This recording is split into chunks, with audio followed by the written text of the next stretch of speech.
So this is how to download the Lloyd Bank. So what you have to do is to go to your phone menu and try to search for Google Play Store.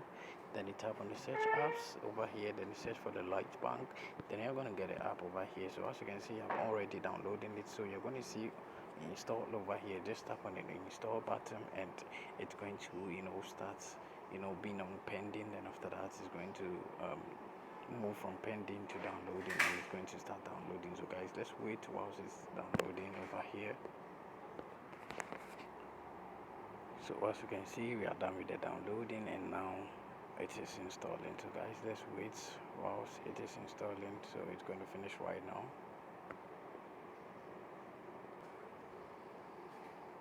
So guys, let's wait. It's loading. It's going to finish right now.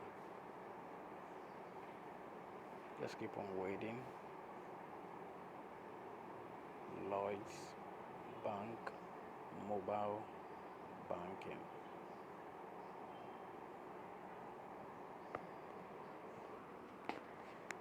So now, as you can see, we've installed it successfully on our device. So we'll just tap on open to start to use it. If you already have an account, then you just log in. If you don't have, then you have to sign up or register. So guys, let's wait. So this is how it is. So Lloyd's Bank. So that's it. So thank you very much for watching this video. See you in my next video. Don't forget to subscribe, like, and also share this video with your friends.